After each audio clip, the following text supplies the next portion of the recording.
And I'm looking like, there's no way in hell I can ever make this. Hey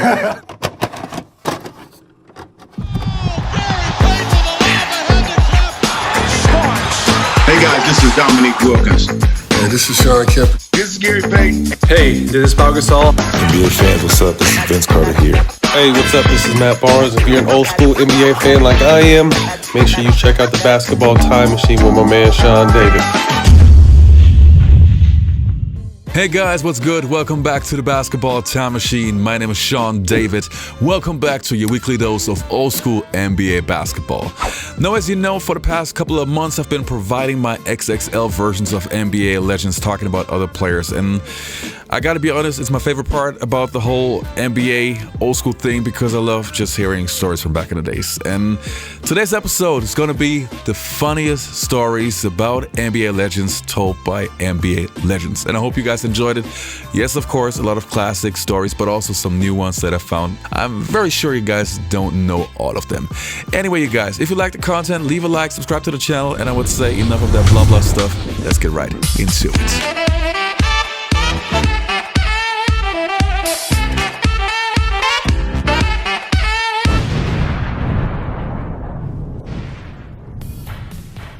Now the first person that we're going to take a look at is Steve Kerr. He is so hilarious when it comes down to telling stories. I mean, obviously he played with the Bulls, so he played with Dennis Rodman and Jordan and those guys, so of course there's a lot of stories to tell, but he also shares some other stories. Let's have a look. All right, Steve. Well done. I know sushi. Whatever. Yeah, sushi. No, I was like Kenny. I just, pasta, chicken, whatever. But I'll tell you a quick story about Tony Kukoc. That when he came over to the NBA, first game of the season, I asked him if he wanted to go grab a bite to eat. It's about 3 o'clock in the afternoon, kind of, 4 hours before the game. And he orders this feast. I mean, salad, appetizer, huge plate of pasta, chicken, glass of red wine, a dessert like tiramisu, and then he follows it up with an espresso. And I'm just in awe. I'm sitting there looking at him like, Tony, this is your pregame meal? He goes, in Europe, we eat a lot, we drink a little wine, we have espresso, we go back to hotel, take beer, then we go. Hey, all right, here we go. Oh. Am I allowed to say that? I gotta honestly say, I did not see that story going there. Dennis Rodman was drifting apart from the team one year emotionally. He was a very quiet guy, behind the scenes, and separated himself from the group sometimes. So Phil would try to pull him back in. And so one day in Philadelphia, we had a game.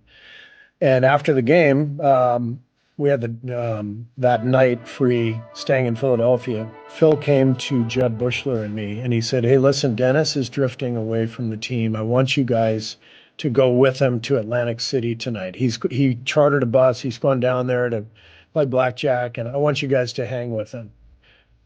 And Jud and I were like, oh, okay, well, we're just the guys for the job. So we had a wild night with Dennis in Atlantic City, stayed out all night, came back to the hotel at like 7 a.m, and we had to practice that morning. And as we walked into the hotel, there was Phil looking at us, and Jud and I didn't know how to behave. And he just said, go get your stuff on. Practice starts in 2 hours. And Dennis had the day off because all the starters had the day off. And he just turned to us and said, see you later, suckers. And it was that story perfectly encapsulates Phil, because no other head coach would encourage a couple of his players to spend a crazy night with Dennis in a casino. But Phil understood people. He understood Dennis. He knew the power that he had on our team. And that was Phil's solution, which was genius. And the next story that we're going to take a look at is, about Richie Miller, one of the funniest guys on NBA TV. Let's have a look. What was he thinking when you scored 105 points in a single game? He was happy until he found out about that. He was like, because we played when I was at home. He was on the road with the boys team. He came home and he's like, Dean, guess what? Oh, I was killing him today. I said, go ahead, what happened? He said, I think he said something like, I scored 36. I was making it rain everywhere. Everything, I was just falling. It was falling. And my dad's just sitting at the counter. Oh, yeah? About to fuck your day up. I know, right? And Reggie goes, so he goes, how'd you go? I had a good game, Reg. He goes, oh, okay, well, you know. He started with the number 50. Well, I'd scored 54 before. I had scored 61 before. I had scored 77 before. He had a few numbers to play with. He had a few numbers to play with. So he says, well, so you have 50? I said, nah. And he looks at my dad. My dad's like, he goes, okay, 60? I said, no. He goes, now he looks like, he's got that sick feeling, like that sick look. He's like, start stuttering. Yeah. 70? And he goes, no. He's like, Dean, how many points did you have? I said,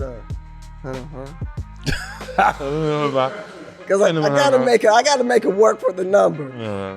And he goes, what? I said, He said, did you say? I said 105.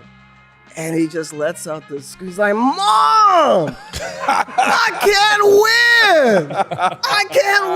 It's not fair. You remember the story when we for some reason, we were in the layup line, and Reg and I, as the captains of the team, we had, I don't remember what we had to go back. People are not gonna believe it. Talk to Larry Bird about before the game. 20 seconds on the clock, we're getting layups. Reg and I. Jack and I, we go back into the locker room and we're like, you know, where's Coach? Where's Coach Bird? So it's like, go check the shower. Go around the corner. Larry Legend sitting in a chair. He's got a pack of Newports. Just smoking away. What you guys need? We're like, we're good, Coach. Don't worry about it, right? We're good. We're good. He's like, all right, I'll see you guys out there in a few minutes. So for us to walk around the corner and see him just sprawled out on a chair.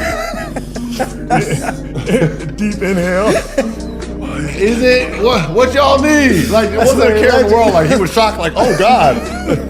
Here's our captains. It wasn't anything like that. Embarrassing basketball moment? So it was an off-court thing that happened on court. So I was manscaping, right?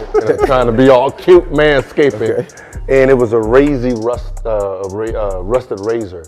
So I got these like black kilos on the side, right? So the team doctor gave me some little medicine to put on the sides to burn them off. It's like in 3 days, they'll burn off. Well, he said, just dab it on. So I did one of these joints, right? Like some cocoa butter. Yeah. 3 days later, bro, all burnt. Like all the flesh was rubbed. All flesh, all pink, red. Like it was bad. So we're playing the Clippers, right? We're playing the Clippers. So I'm trying to figure out how to not feel this pain, like trying to run. So I decided, okay, got my tights on, right? I got my tights. I put baby powder. Like I'm just like powder.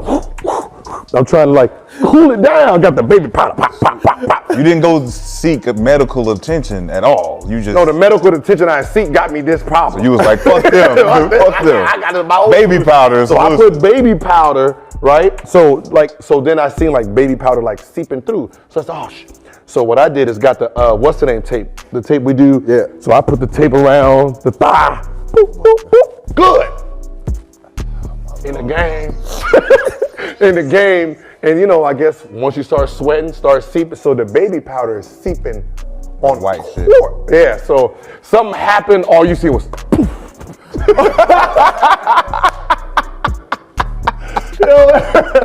Hey man, they had to stop the game, man, clean up the floor. I had to go in there, change the tights and all of their baby powder slipping everybody. Yeah, you doing the LeBron? I hit the LeBron. Oh my God. Swear to God, man, that was the most embarrassing thing ever, man. Just imagine you get hit and just white stuff. What was Stockton and Malone like? Stockton dirty as Yeah. I mean, one of the dirtiest players in the NBA ever history. This little short, little mailbox looking carry ass. Yeah. And he's dirty as hell. He's a dog. He's a demon. Yeah. He's a demon. Stockton, nah, for real. He was just don't look like that, but he was nasty. Mm-hmm. Yeah. He's dirty dog. I loved it. Yeah, me too. I loved it. Yeah. Yeah, him and And then don't believe that motherfucker do this here too. Honestly, that was a dirty motherfucker too. Get that bang when he wiped the bang out of there. Yeah, hit that shit out of there and knock that shit down, y'all. Going to lose, that the Sacramento Kings were going to lose that night? No, you have a delusion that you're going to win games, but in fact, you were 24 and 58. Yeah, you have a delusion, but you know, Bill Russell at the time was our coach, and we had an interesting concept with me as a rookie. He said to me on the bus, he said, "You're going to have to sit next to me on the bus the whole time." And I was like, I didn't want to do that. I'm like, I don't want to sit next to the coach the bus and the plane rides and everywhere. I started walking to the back, and he grabs me back. He said, "Young fella, you got to sit next to me." I'm like, why do I have to sit? Because he's a loser. He's a loser. And they're never going to win. So LaSalle Thompson wasn't one of the guys he pointed. He's like, you can't call these guys losers. You know, what are you doing? He's like, I'm trying to trade them. Nobody wants them. Nobody wants them. And if you don't believe me, you can come in the office and sit with me. So Bill Russell was a very keep-it-real coach. Were those losses tough to take? Well, I've had a few of them. I routinely got embarrassed by guys who were a lot faster than me, for sure. But I actually had to guard Michael one night. I played in Cleveland for the Cavs for a few years and started about 20 straight games because Craig Elo was injured. And most nights it was all right. I could find somebody I could guard. But here we play the Bulls, and most nights I got Michael. So we start out the game. I get the first shot of the game, first possession. He closes out on me. I knock down a jumper. I'm feeling pretty good. Next couple minutes, he's just kind of dumping the ball inside. We've played 5 minutes. He hasn't scored, and I'm kind of feeling pretty good about myself. And finally, I realized, well, he hasn't even shot yet. So he was just trying to get everybody else involved. Long story short, he finished with 48, and I finished with 2. It was like, bam, all of a sudden it was like he decided, I'm gonna start scoring now, and I'm gonna guard the guy, and there was nothing I could do. Fans had come up with some good stuff. My favorite was playing with the Spurs, played with Kevin Willis, who you guys all know, one of the great guys of all time. And he's 42 years old at the time, and we're in Chicago. We're sitting there on the bench. There's a quiet moment. Fan right behind us goes, "Hey, Willis, are you single? My grandma kind of likes you."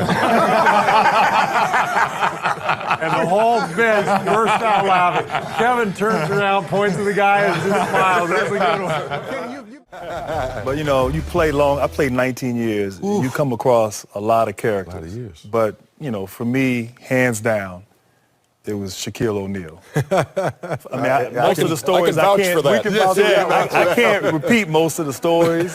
But I mean, every day, I think he literally would come to practice every day thinking of how can I make everybody laugh. Mm-hmm. And but did it actually make you laugh, or did it just make you shake your head? A little bit of both. But I mean, Shaq. I remember one time we getting ready to play a big game against Dallas. As a matter of fact, I think it was a TNT game.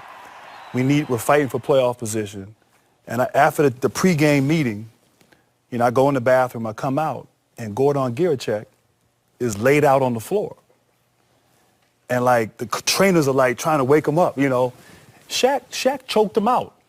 Like 18 minutes on the clock, we're getting ready to go out to play, and Shaq like put him in the sleeper hold because he was talking too much. He was talking trash to Shaq. So Shaq, that's one funny. He's not here to defend himself, Shaq. But I mean, it was like, G Hill, I told him don't mess with me, G Hill. My favorite Draymond moment is the Paul Pierce, bro. They don't love you like that. It's one of the hardest rants of all time. Chasing that farewell tour, they don't love you like that. You can't get no farewell tour, they don't love you like that. You ain't got that type of love. You thought you was cold. It's the truth. Being drafted by the Pacers after being, you know, relieved that I got drafted, then it was like, damn, the Pacers, I'm a Knicks fan. So I'm like, I gotta go play with Reggie Miller. I was hot. I was mad at first, bro. I'm like, damn, Reggie Miller, all people that I gotta go play with him. You know what I'm saying? But got through that process and whatever. We made it work. Like Reggie Miller, he's broke our hearts so many times as Knicks fans, and that's where I'm going. Like my mother, even my mom was like, Indiana, like, you can't get drafted by somebody else. I was on a panel with Oscar Robertson and Jerry West in Los Angeles. And to hear Jerry West and to see Jerry West talk about Oscar Robertson. And I never forget, he moved up and he was like, look, I know I'm the logo and everything else. He said, but in my era, there was no better basketball player than Oscar Robertson. Amen. And Oscar was sitting right here. Amen. Right. And you know, Oscar said, you right, Jerry. You're right. That's not Ken Norman. Yeah. Ken Norman. Snake. The snake. He ain't seen funny. Funny. Different funny. We were playing the Chicago Bulls. And being him from Chicago, right? He used to go, ooh, Michael Jordan's gonna be jumping high. And I got the best seat, Smitty. And, ooh, Lenny. And if you want to see what Lenny broke the record, all-time wins. I know where you're going. He's cheesing with Lenny. Ken Norman by far. He used to always say, Smitty, Jordan, go to Jordan. I talked to Juanita. He gonna get 50. That's good. Okay, I don't mind Michael Jordan saying, I didn't want Isaiah to be on the dream team. I don't mind, you know, if Larry Bird said, I don't want Isaiah to be on the dream team. But if Scottie Pippen say, I don't want Isaiah to be on the dream team. That's the problem. Man, come on. You can't say nothing. Okay, I got a new topic. You can't say nothing. I If Jordan is like, look, I'm not playing. If Isaiah plays, okay. All right. Scottie Pippen, I'm not playing if Isaiah play. Man, go to the park. Reedy, I need you to get up for a second. Get up for a second if you would, 3D. Okay. And Isaiah, lay down on the couch.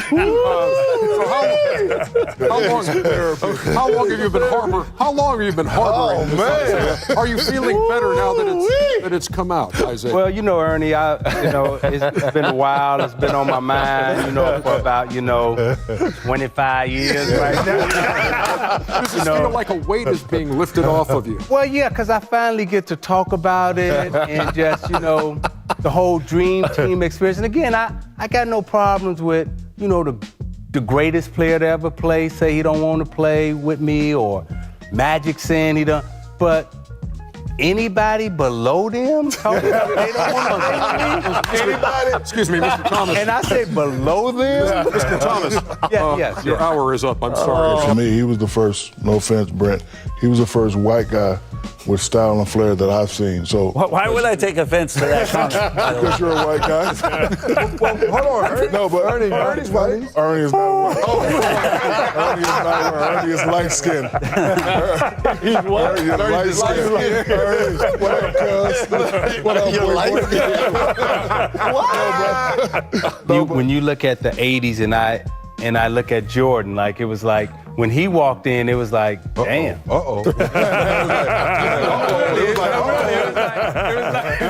Is he for real? Well, you okay, I remember when we first played against him, it was the Olympic the Olympic 84. team Right, in 84. 84 in Phoenix.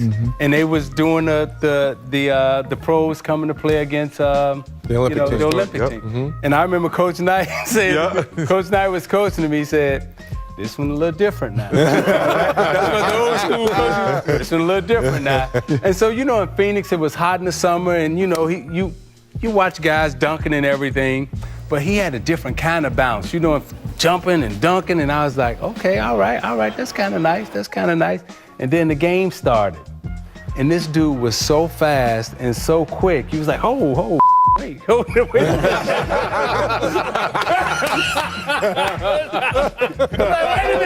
It's a PG show. It's a PG-13 show, Coach. Now, when we're talking about funny stories, obviously we also have to talk about Dennis Rodman. And yes, there are countless stories about that guy. So let's take a look at some of his stories. Shaq, Kobe, and Dennis on the same team. Who's the biggest superstar? You. No. Kobe? Dennis Rodman. I know that. I mean, I heard all the stories. Bro. Yeah, I thought you was talking about just superstar. You told me some stories now. This dude would come in. The meeting's at 5:30. Like, you got to be there at 5:30, 45 minutes ago. He'll come in with 40 minutes on the clock, eating chicken and rice, not paying attention. Doing it in the middle of the meeting, take a cold shower. not paying attention. We go out first, then he'll come out, give you 25 rebounds, stinking like put his clothes on and go to the club and had the baddest woman I've ever seen in my life. Surrounded him, hugging him, That's the kissing reason you him. don't like him is because he had the baddest women. No, I'm like, this it stank like he smelled like garbage truck water, and he got models on him at the club. Like I was a party guy. I thought some party had some thing, but I ain't never seen what I seen with Dennis Rodman.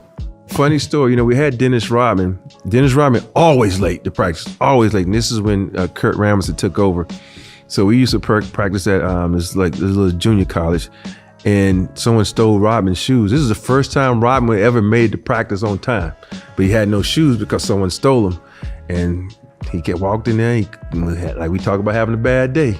Kurt Ramsey had a bad day. He says, "I'm sick of your get the fuck out." And Rodman like looking around, who's he talking to? You always fucking late. Rodman like, I've been here. Get the fuck out. And so he threw Rodman off the team, and that's when Rodman kind of started spiraling, couldn't make another team after that. So he Drove the man crazy because he showed up to practice on time and they didn't even think he was at practice. Yeah. The last three with Dennis Rodman. Nothing could top that. Even looking back in 96 when we won 72 games, I don't know how we did it. Like, we had the biggest party animal on our team. I mean, when you go out with Dennis, this dude order and the waitress come out with a tray full of drinks. And this all night around the clock. How did you handle that, man? It was fun, man. One is George Mirasan. Oh, Because George big Mirasan, Georgie. man, he's the best, but, he used the bathroom before the games. So George had everybody scared to use the bathroom because he was 7'6" and could look over the stall. So he be looking at you like, what are you doing? I'm like, man, come on, George. Or you just feel like water dripping. Mr. Webb, that's not funny. No, it's not. But you feel like water dripping and he's just holding the ice cube. So think about it. If he's holding the ice cube, when did the ice cube start melting? Has he been here watching me 10 minutes? John Sally was, he really was a comedian. He would write jokes, and then he would go and perform them. And so I remember Adrian Danley, right? He said, Sally is a guy who has theme music when he walks in. So when Sally would walk in, we would all say, John Sally. And it reminds me of another story. Uh-oh. We were having training camp. We were playing cards late at night, and something broke off in the middle of the card game. Somebody wound up getting hurt. The police would call. We had nothing to do with it, but we witnessed it. Next day, Larry Bird calls Reggie and I in the office, and he's like, I don't know if you know, but there was a card game at Dale Davis's room last night. Guys was up late, and Reggie and I was like, what? What? Are you serious? Like, you want us to talk to Dale? Because we'll go talk to Dale right now.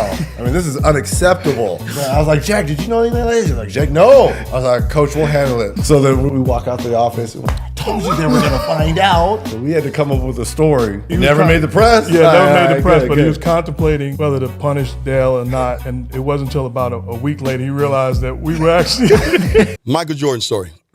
You guys remember Anthony Peeler? Yes. Okay, so Out of Missouri, right? Out of Missouri. Yeah.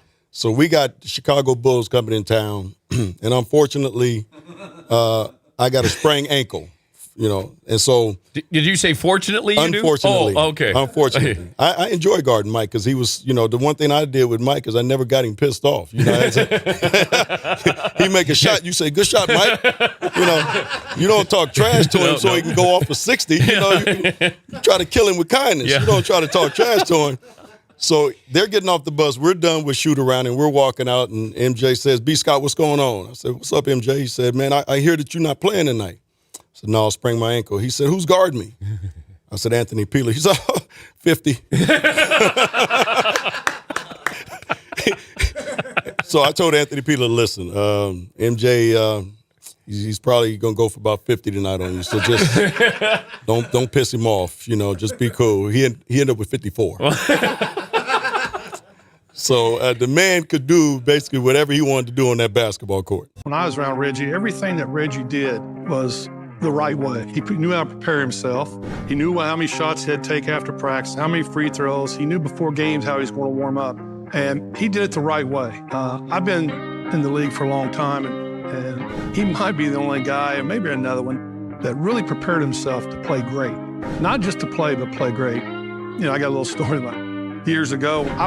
Kenny Smith pulls me aside and says, you guys never talk trash to us. You talk trash to each other. I remember when Maxwell was on you. Maxwell said he could guard it. Yeah, there you go. Right? Out loud. Out loud. So me and Coop said, Buck, did you hear what he just said? I said, no, I heard it. But Buck, you know, doing his thing, he waited till like the last quarter. Because Buck was like, you know. And then the last quarter, he went in the post. And he started sky hooking Max's ass to death, right? Max tried to take away the sky, Buck drop step, layup. Man, we throw it in the post to him again. And you know me and Coop, Buck, that's what we talking about. Kill his ass. He can't guard you, Buck. Buck's like, I got it. So Max, Buck catch the next one post. Max said, hey man, come help. Buck on the ball. No, you don't need no help. Ain't that what you said earlier? And that was like the first time you saw Buck turn to somebody and say, oh, no, you said you don't need no help. I was just started playing basketball probably. It was like 10 years old. And it was maybe our 5th game in a little local league. And it was our first close game. So we were playing in a close game and the coach calls timeout. He said, okay, we're up. He said, we're gonna take our time. We're gonna run the clock out. We're gonna sit on the ball and not let them have an opportunity to win. So, I mean, I'm 10 years old. I'd never heard certain phrases before. So I was like, okay, we're going to take it, time, get it into Kenny, and I'm going to sit on the ball and we're going to run the clock out. He's like, no. So when they threw the ball in, I grabbed it and I said, so the team doesn't know what's going on, right? So everybody's like laughing in the gym, and then the kids are running at me. I get it up and put it, and the clock runs out. So my coach is just cracking Mr. Wilmot Benjamin. Mr. Benjamin's coming over to me, he said, one thing they'll never say about you, son, you're coachable. We all pointed at Calvin. Calvin Chaney. Now I think about it, he didn't say nothing. He was just, he planned it, but. Michael was interested because, we played in college, and so I used to, sometimes before the game, before the night before, we, go eat or go to his hotel room, and he was really mad at Reggie Theus. Because when he got traded, when Reggie got traded, Michael was the draft pick coming in. And Reggie was like, there's no guy who can replace me that's a rookie. So he said, just tell Reggie that I'm going to get 45 tonight. So I went to the locker room. I said, Reggie. Michael said he's going to get 45 tonight. Theus on the dribble, off to the right, takes it in, and Jordan steals the ball. Here's Michael Jordan on the drive. In on Joe Klein, all the way to the hoop, scoop shot.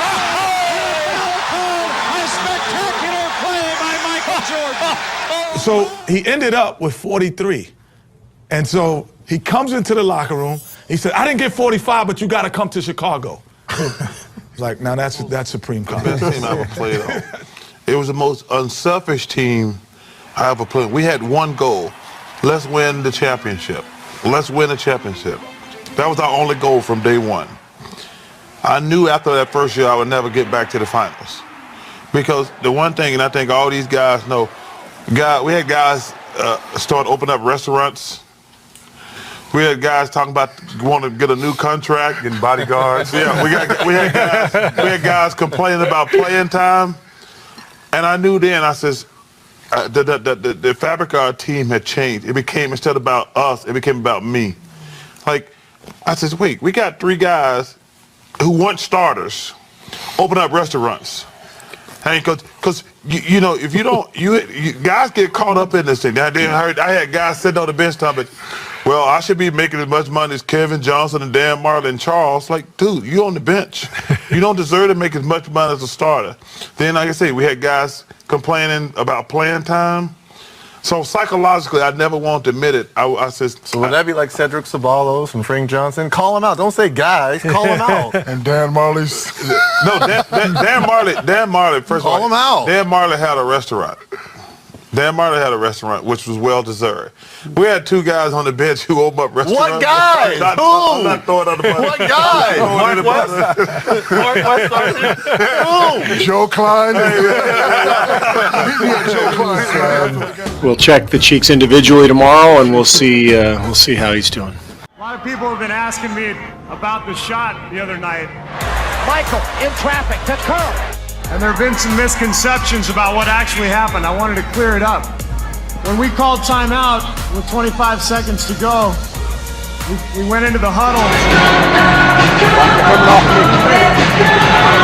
He comes off, I'll be ready. And Phil told Michael, he said, Michael, I want you to take the last shot. And Michael said, you know, Phil, I don't feel real comfortable in these situations. So maybe we ought to go in another direction. Why don't we go to Steve? So I thought to myself, well, I guess I got to bail Michael out again. Here's Jordan. Did not have the shot. The shot went in, and that's my story, and I'm sticking to it. And we played Utah 2 years in a row, 6 games, so 12 games against John Stockton. And I have the greatest respect for him. I see him away from the court, love him, great guy. But he was a dirty bastard. Whoa! Dirty bastard! Whoa! Steve Kerr! I'm letting it out. I've never seen a therapist about this. This is my time to let it out. There you go! I can tell you feel better. Take the couch. Oh my God. John was a person that would stretch the boundaries. The PG version of what Yeah, he said. am I allowed to say that word on TV? It's already you got it. On NBA TV, you are. You say a lot worse than that. No, not on NBA TV, I don't. You can say down the floor, and Tim Duncan took it to another level. Well, did you and Carl know each other at all before that? No. So what did you learn about him from being a roommate of his? He snores. I agree with that. But there's great guards on bad teams. And when the guard passed you, Shaq had to leave his big man to go help. But there's never great centers. There's never great centers on bad teams. You were the president of the Little Man Foundation. Can you think of a great center who's on a bad team? Never.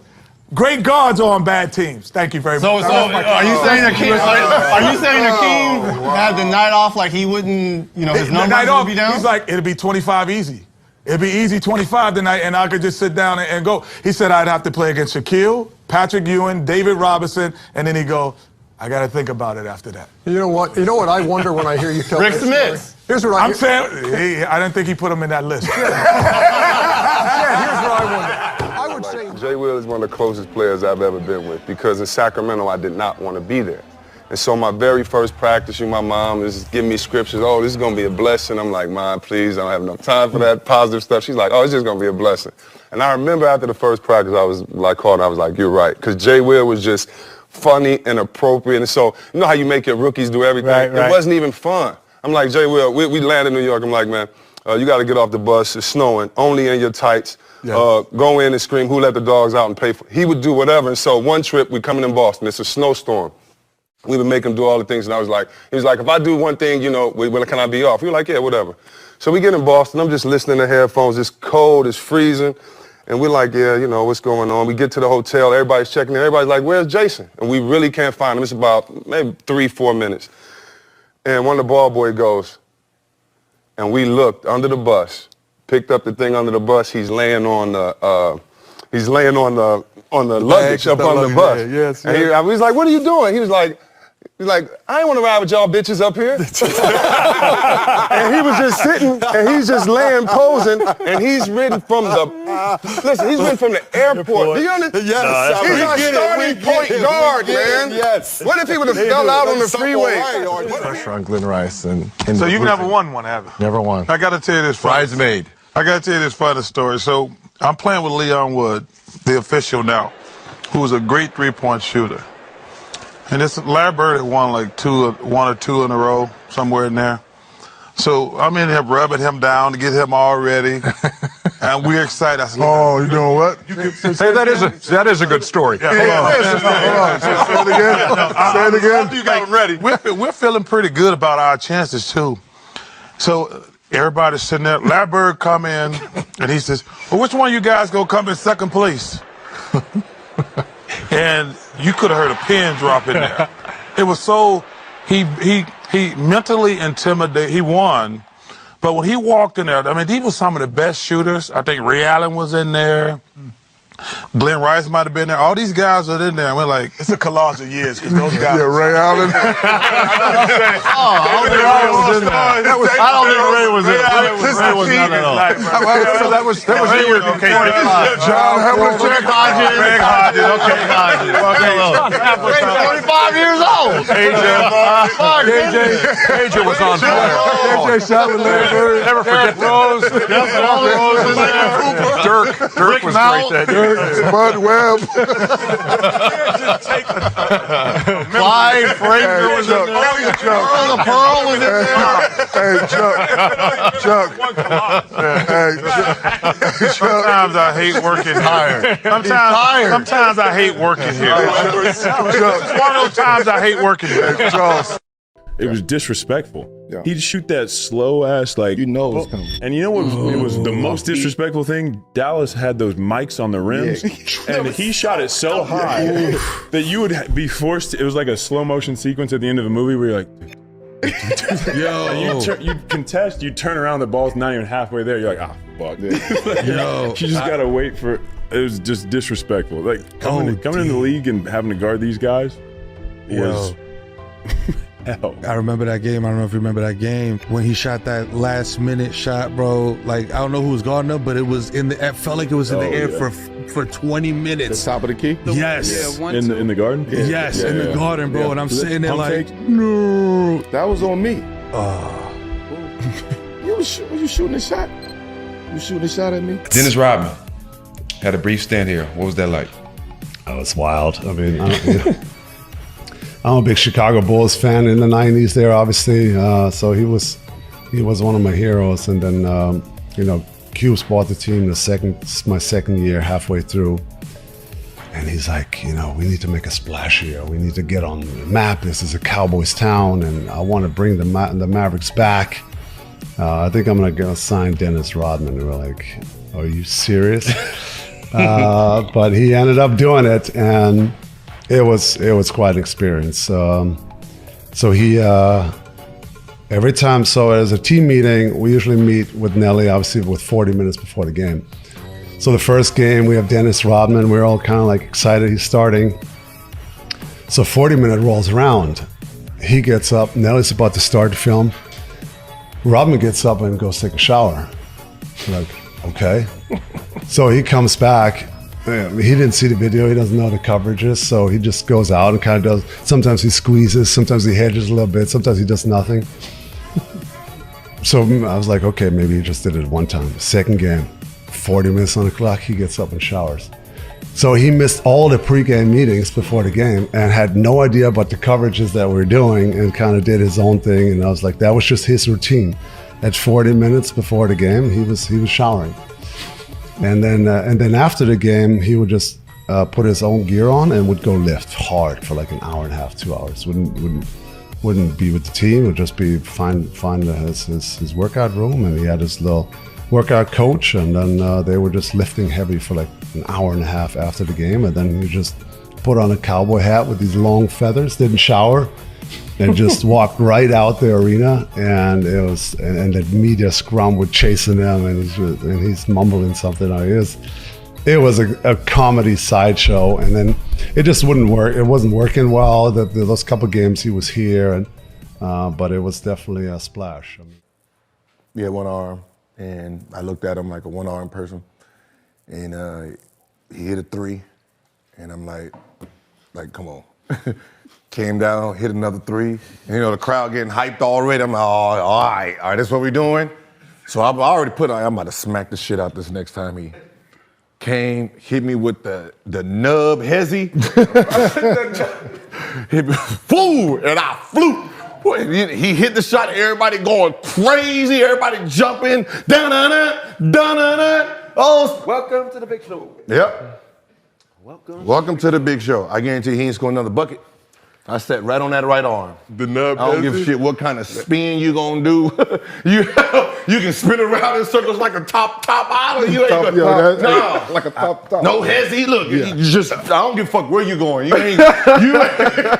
ain't doing that no more. You got 9 points on me, bro. Take my strong. Look, I'm with you, bro. Hey, come on, bro. He hit me with the boom, and I jumped too. Like I didn't know. I didn't know he had the hezzy with him too. Further than that at all. Can you get your up to the mic a little bit? Yeah, there you go. I wasn't speaking. Well, no, you said yeah. I don't think the mic caught that. We can edit it in post. Don't worry about it. No, Gilbert, this is the thing about Gilbert. He's a fucking sweetheart. Gilbert really is. Like his energy and his joy, it's real. But there's also something missing, and I don't know what it is. And I love him to death. But I don't like Gil lives in LA. I might see him, I might not. I try to get him on the podcast. The podcast was 2 hours late, and we were in a studio at Spectrum Sports. And it's just Gil. And the sooner you accept him for who he is and keep your distance, the better off everyone will be. Yeah, I had him as a teammate for a year-ish. How was that? A year-ish. I particularly enjoyed him as a teammate. We were in transition, in terms of like Dwight kind of wanting to get out. There were probably guys, Gil included, who didn't really fuck with Stan. Mm-hmm. My favorite Gil story is we make the trade. I don't know, 20 games into the season, we make the trade for Gil, Jay Rich, and then we got Turk back. Mm-hmm. And so Vince is out, Richard's out, Gortat was out, and we're probably like a month to 6 weeks later. And Stan, this is still when we're like knee pads and tape for hour and a half shoot arounds, and we're going live in the morning the day of a game. Love it. And at some point, like we're in the training room, and Gil's like talking to Stan. He's like, "Listen, you can have me for the game, or you can have me for shoot around. You can't have me for both." Yeah. And Stan's like, "Well, if you don't do shoot around, you can't play in the game." And he's like, "Okay." See that? So then we would drive by the arena like at night because it was downtown, and Gil would be in there at like 10:30 playing one-on-one with the boys. Yes. Like that's the one thing about like I saw Mike Tyson was talking about Mayweather, right? And he was like, "Hey, say what you want about Mayweather. His addiction is the gym. Like he might have some other." Gilbert was the same way. You will never find a single person that would ever question his work ethic. Like his work ethic was epic. Like in the gym, I think he tried to make 1 million shots during one off season. He, beat Deshaun Stevenson shooting one-hand college threes. Gilbert was such a student of the game. He's hyper intelligent. His work ethic is 10 out of 10. And so it's the other shit that would always like his humor and his sarcasm and his inability to process the moment and read a fucking room. If you don't tell your coach, "Okay, I'm not," unless you're Trae Young, then you can tell your coach, like, "I'm not doing shoot around." Why are you looking at me like that? No, it's funny because this is the second time in 2 days that we've taken a really hard shot at the Hawks. What kind of offers did Cheryl get? Now, Cheryl's the number one player in high school and probably could have played for some men's teams as well. She was that talented, in my opinion, right? Yes. What were they paying or offering under the table for Cheryl to go to a women's program? They were not paying, but let's just say she was going to be able to drive around campus in style wherever she went. Not that USC, that other school did that. But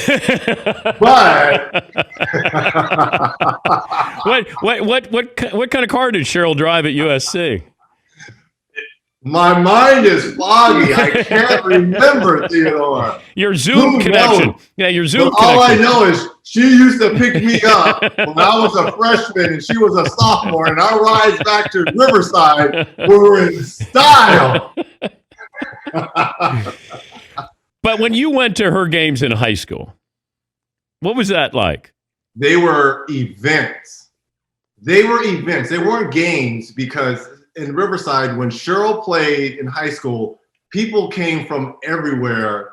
They put the men's game, our game, like as the JV games. That's how big they were. They had to move them to bigger arenas because her team and Cheryl, they were like phenomenal. They came from like Riverside and the Palm Springs area and the Big Bear area. People would just flood our gymnasium just to watch her warm up. It was an event. It wasn't a game. It was an event. I like how you guys were you're the men's varsity basketball team. And we were good. We were like ranked number 1 or 2, and we were the JV game. Like our game started at 6, and her game started at 8. You know, for me as an NBA fan, it's always great to hear stories from other players talking about other players. And as an old school fan, and I'm pretty sure most of you guys can relate, when you're a fan of the 80s and 90s, back in those days when we didn't have the internet, it was so hard to get these kind of informations because we basically had the magazines, and of course we know magazines did not share all the information. And then, of course, you had those few NBA shows, but to get like the full access, the full stories, fully unfiltered, I mean, now's the time. So this is why I just love those stories. And I'm pretty sure I will make more of these videos. Anyway, you guys, I hope you enjoyed the content. Leave a like, subscribe to the channel, and hopefully I'll see you next time on the Basketball Time Machine.